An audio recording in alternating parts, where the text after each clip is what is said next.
Assalamu alaikum everyone. I hope that everybody are well. Today at the beginning I would like to inform to all of you about a very sacred thing of life. It was said by my honorable Hafiz Abdul Kalam sir. Undoubtedly I love him so much. Ever. He said that don't depend too much on anyone of this world because even your own shadow leave you when you are in darkness. Now and in the past and I believe that in future I will get a huge quantity of example of this quote. Now I am also getting many proof this every step of my life. So be careful from now. Now have a look. Our today's lesson was spoken and written part of English. Actually, this is the most important thing of written and speak in English. If anyone try to uh, speak in English without any preparation, even anyone tries to write offhand, there is no alternative of memorizing these rules. So let's start. অতীতে কেউ কিছু করার চেষ্টা করতেছিল বোঝাতে subject plus was অথবা were plus trying to plus ভার্বের one plus object বসে। এটা হচ্ছে স্ট্রাকচার। তো দেখুন ফর এক্সাম্পল আমরা সেখানে যাওয়ার চেষ্টা করতেছিলাম, we are trying to go there. Monir মাছ ধরার চেষ্টা করতেছিল, Monir was trying to catch fish. তারা সমস্যাটি সমাধান করার চেষ্টা করতেছিল, they are trying to solve the problem. সে একটা নতুন চাকরি পেতে চেষ্টা করতেছিল, he was trying to get a new job. Then by force, that means জোর করে, এটা দ্বারা আমরা সেন্টেন্স তৈরি করা শিখব। কেউ জোর করে কিছু করেছিল বা নিয়েছিল বোঝাতে বাই ফোর্স ব্যবহার করতে হয়। ফর এক্সাম্পল, সে জোর করে তার স্ত্রীর কাছ থেকে টাকা নিয়েছিল, he took the money from his wife by force. তুমি জোর করে কক্ষে ঢুকে পড়েছিলে, you entered into the room by force. আমি জোর করে তার ফোনটি নিয়েছিলাম, I took his cellphone by force. The next one is নিজে করো এবং অন্যকেও করতে দাও এমন বোঝাতে ভার্বের ওয়ান অর্থাৎ base form plus let plus base form. For example, নিজে শিখুন অন্যকে শিখতে দিন, লার্ন লেট লার্ন। নিজে যাও অন্যকে যেতে দাও, গো লেট গো। নিজে করো অন্যকে করতে দাও, ডু লেট ডু। নিজে উপার্জন করো অন্যকেও করতে দাও, আর্ন লেট আর্ন।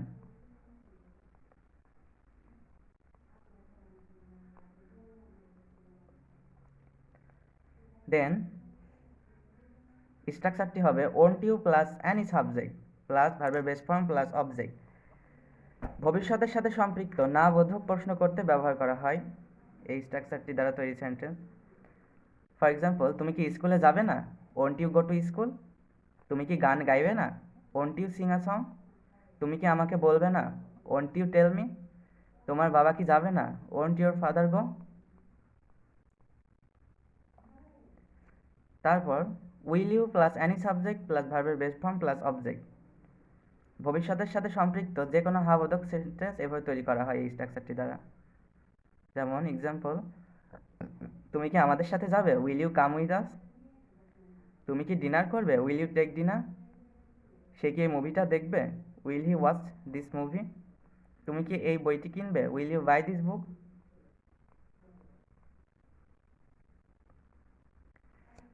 তারপর দেখুন didn't plus any subject plus ভার্বের বেস ফর্ম প্লাস অবজেক্ট। তো অতীতে ঘটে যাওয়া কোনো বিষয় না বোধক প্রশ্ন করতে ব্যবহার করতে হয়। ফর এক্সাম্পল, তুমি কি লাঞ্চ করনি, didn't you have your lunch. তুমি কি স্কুলে যাওনি, didn't you go to school. তুমি কি তোমার বাবাকে জানাওনি, didn't you inform your father. তুমি কি গত ক্লাসে আসোনি? Didn't you join the last class? তারপর did plus any subject plus ভার্বের বেস ফর্ম প্লাস অবজেক্ট, এই স্ট্রাকচারটি দ্বারা সেন্টেন্স তৈরি করা শিখব। একটু আগে ঘটে যাওয়া থেকে শুরু করে অতীতে ঘটে যাওয়া যে কোনো বিষয় প্রশ্ন করা যায় এই স্ট্রাকচারটি দ্বারা। যেমন, তুমি কি আজ সকালে নাস্তা করেছো? Did you have breakfast this morning? তুমি কি আমাকে ফোন করেছিলে? Did you phone me? সে কি তোমার জন্য অপেক্ষা করেছিল? Did she wait for you? তুমি কি আমায় ডেকেছিলে? Did you call me? Didn't have any অথবা হ্যাড নো, এটা সমান সমান তার কোনো ছিল না। এর অর্থ তার কোনো ছিল না অথবা আমার কোনো ছিল না এমন বোঝাতে যেসব বাক্য ব্যবহার করা হয় তার স্ট্রাকচারটি হবে subject plus didn't have any অথবা had no plus object. For example, আমার কোনো বন্ধু ছিল না, আই হ্যাড নো ফ্রেন্ড। তার কোনো বাড়ি ছিল না, হি হ্যাড নো হাউস। তাদের কোনো ভাই ছিল না, they didn't have any brother. আমার কোনো বন্ধু ছিল না, আই হ্যাড নো ফ্রেন্ড অথবা I didn't have any friend.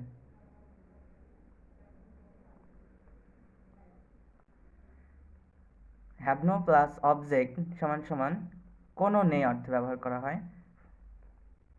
এটা ব্যবহার করতে হবে যে সকল সেন্টেন্সে, যেমন আমার কোনো ভাই নেই, তার কোনো টাকা নেই, এই ধরনের বাক্যে।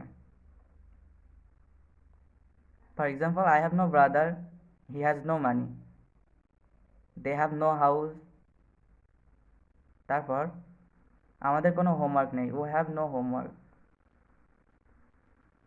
তারপর দেখুন, I don't have time plus to plus verb, এটা দ্বারা আমরা সেন্টেন্স তৈরি করা শিখব। I don't have time to explain, আমার ব্যাখ্যা করার সময় নেই। I don't have time to think, আমার চিন্তা করার সময় নেই। I don't have time to eat, আমার খাওয়ার সময় নেই। I don't have time to watch TV, আমার টিভি দেখার সময় নেই। I don't have time to go to market, আমার বাজারে যাওয়ার সময় নেই। I don't have time two hang out, আমার বেড়াতে যাওয়ার সময় নেই। I don't have time two plan, আমার পরিকল্পনা করার সময় নেই। তারপর কোনো কিছুর উদ্দেশ্যে বা দিকে যাচ্ছেন ইত্যাদি বোঝাতে সাবজেক্ট প্লাস অ্যাম অথবা ইজ অথবা আর প্লাস ভার্বের সাথে ING plus towards plus object ব্যবহার করা হয়। দেখুন, এখানে টুয়ার্ডস প্রিপজিশনটি ব্যবহার করা হয়েছে। টুয়ার্ডস টুয়ার্ডস মানে প্রতি বা দিকে, অর্থাৎ অনির্দিষ্ট করে বোঝায় টুয়ার্ডস। আর যদি কোনো কিছু নির্দিষ্ট করে বোঝাতে হয় তাহলে টু প্রিপজিশন ব্যবহার করা হয়।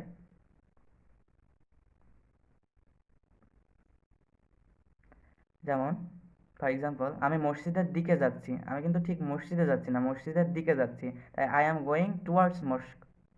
আর যদি আমি মসজিদে যাচ্ছি বলা হতো তাহলে I am going to mosque. তারা জাদুঘরের দিকে যাচ্ছে, they are going towards museum. সে রেল স্টেশনের দিকে যাচ্ছে, she is going towards railway station. Rony movie থিয়েটারের দিকে যাচ্ছে, Rony is going towards movie theatre.